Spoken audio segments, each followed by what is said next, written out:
السلام علیکم ناظرین، امید کرتا ہوں آپ سب خیریت سے ہوں گے اور میں تہہ دل سے آپ کا استقبال کرتا ہوں اپنے چینل پہ۔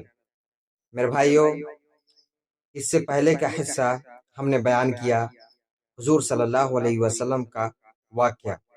یہ دوسرا حصہ ہے، دوسرا پارٹ ہے، تو شروع کرتے ہیں۔ بسم اللہ الرحمن الرحیم۔ یوں تو سارے عرب میں گمراہی پھیل چکی تھی، ہر طرف بدنظمی کا انتشار کا ماحول پایا جاتا تھا، کمزوروں کا جینا دوبھر ہو چکا تھا، انصاف نام کی کوئی بھی چیز باقی نہیں تھی۔ مکہ کے حدود میں بھی کچھ اسی قسم کی حالت پائی جاتی تھی۔ باہر سے کوئی بھی تاجر مال لے کر آتا تو اسے لوٹ لیا جاتا تھا یا مال خرید کر رقم نہیں دیا جاتا تھا۔ کوئی کسی کا حق دبا بیٹھتا۔ سرکار دو عالم صلی اللہ علیہ وسلم کو ان خرابیوں کے باعث بہت دکھ پہنچتا تھا۔ مکہ کے سنجیدہ اور انصاف پسند لوگوں نے حلف الفضول کے نام سے ایک انجمن کی بنیاد رکھی، جس کا مقصد یہ تھا کہ ہر اس مظلوم کی حمایت کی جائے جو شہر مکہ کے حدود میں پایا جائے، خواہ وہ وہیں کا باشندہ ہو یا اجنبی ہو۔ رسول صلی اللہ علیہ وسلم نے اس عمل کو بہت زیادہ پسند کیا۔ یہ تو سب ہی جانتے ہیں کہ آج سے 4000 سال پہلے حضرت ابراہیم علیہ السلام نے خانہ کعبہ کی بنیاد رکھی۔ تعمیر میں حضرت اسماعیل علیہ السلام نے بھی حصہ لیا۔ خانہ کعبہ جس حالت میں آج نظر آ رہا ہے، پائیداری اور خوبصورتی کے اعتبار سے قدیم کعبہ سے بہت فرق ہے۔ صدیاں گزر گئیں، آج بھی اللہ کا یہ گھر قائم ہے۔ کبھی ایسا بھی ہوتا تھا کہ خراب موسمی حالات اور بارشوں کی وجہ سے عمارت بوسیدہ ہو جاتی تھی تو مرمت کرنے کی ضرورت پیش آتی تھی۔ جب سرکار دو عالم صلی اللہ علیہ وسلم کی عمر مبارک 35 سال تھی تو ایک مرتبہ پھر ضرورت پیش آئی تو تعمیر کا کام شروع ہوا۔ کام تو مکمل ہو چکا، صرف سنگ اسود رکھنے کی باری آئی۔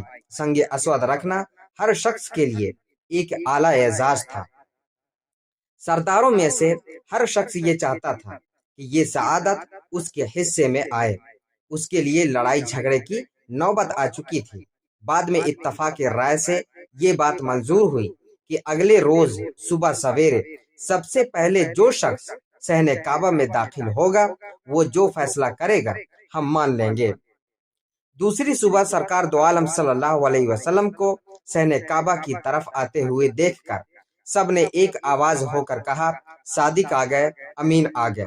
سرداروں نے فیصلہ کرنے کا اختیار آپ صلی اللہ علیہ وسلم کو دے دیا۔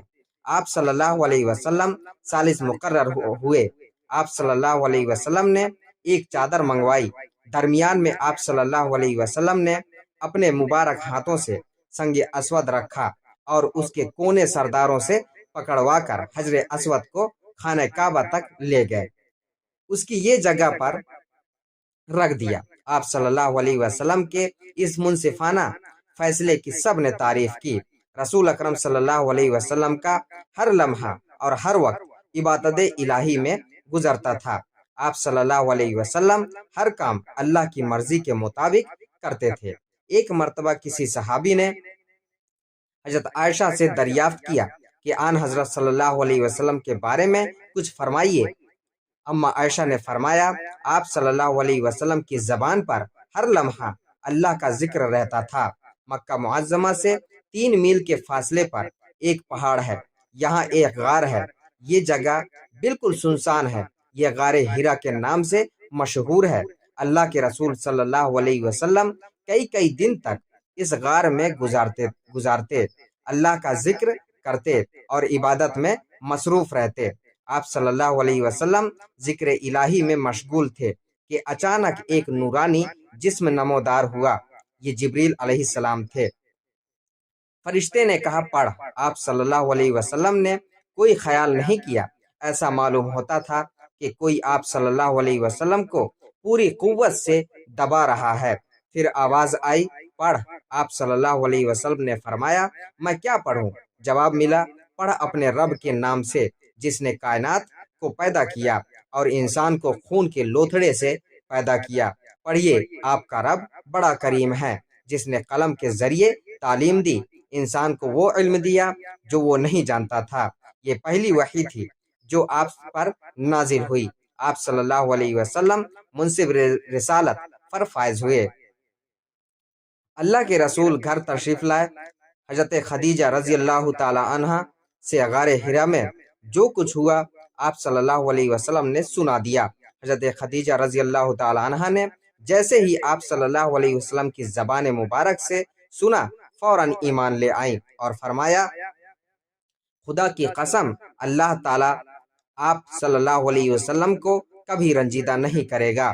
آپ رشتہ داروں کو کے کام آتے ہیں، سچ بولتے ہیں، بے کسوں کی مدد کرتے ہیں، ناداروں کا خیال رکھتے ہیں، مہمان کی تواضع کرتے ہیں اور نیک کاموں میں ہاتھ بٹاتے ہیں، بےہودہ بات کبھی نہیں کرتے۔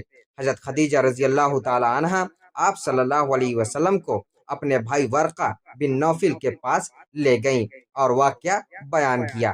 وہ الہامی کتابوں کے عالم تھے، پکار اٹھے، پاک ہے پاک، محمد صلی اللہ علیہ وسلم پیغمبر ہیں، پریشان نہ ہوں۔ حضرت خدیجہ رضی اللہ تعالی عنہ، حضرت علی، حضرت زید بن حارث جو آپ صلی اللہ علیہ وسلم کے غلام تھے، اور دیرینہ رفیق حضرت ابو بکر صدیق رضی اللہ تعالی عنہ آپ صلی اللہ علیہ وسلم پر ایمان لے آئے اور آپ صلی اللہ علیہ وسلم کی نبوت کی تصدیق کی۔ حضرت ابو بکر صدیق رضی اللہ تعالی عنہ اپنے زیر اثر حلقہ کے لوگوں کو بھی دائرہ اسلام میں لے آئے، جن میں حضرت عثمان، حضرت زبیر، حضرت عبد الرحمن بن عوف، حضرت سعد بن وقاص اور حضرت طلحہ شامل تھے۔ ایمان لانے والوں میں اضافہ ہی ہوتا رہا، حتیٰ کہ مسلمانوں کی تعداد 30 سے بڑھ گئی۔ تبلیغ کا سلسلہ جاری رکھنے کے لیے حضرت ارقم رضی اللہ تعالیٰ عنہ کے گھر کو مرکز بنا لیا گیا۔ 3 برس تک اشاعت اسلام کا کام خفیہ طور پر جاری رہا۔ چونکہ سال حکم الہی صادر ہوا جو آپ صلی اللہ علیہ وسلم کو حکم دیا گیا کی پرواہ نہ کرو۔ اس آیت کے نزول کے بعد آپ صلی اللہ علیہ وسلم کھلے عام تبلیغ کرنے لگے۔ اس کے بعد پھر اللہ تعالیٰ نے حکم دیا، اور اپنے قریبی رشتہ داروں کو ڈراتے رہو۔ حکم کی تعمیل کرتے ہوئے اپنے گھر میں ایک ضیافت کا اہتمام کیا اور اپنے رشتہ داروں کو مدعو کیا۔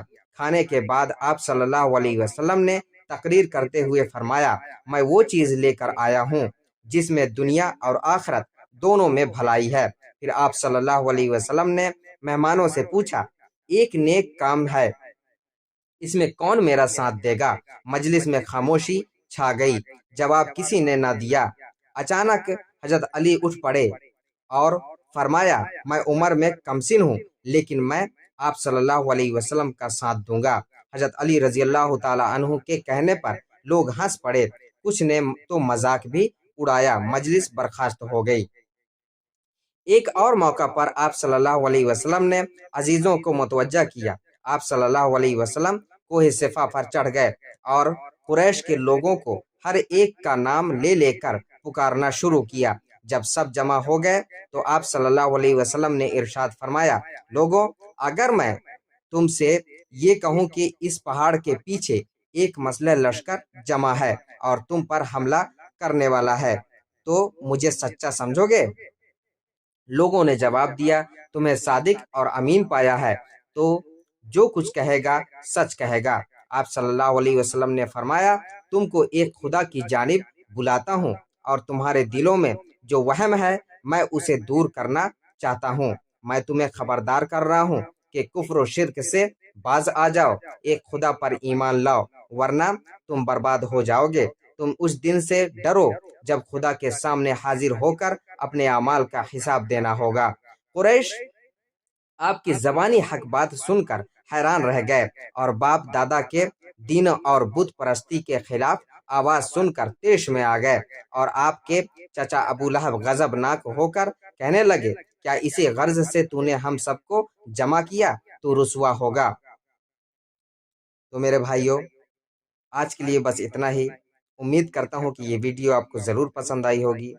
ملتے ہیں اس کا آگے کا حصہ لے کر، پارٹ 3۔ تو دعا کی درخواست کے ساتھ، اللہ حافظ۔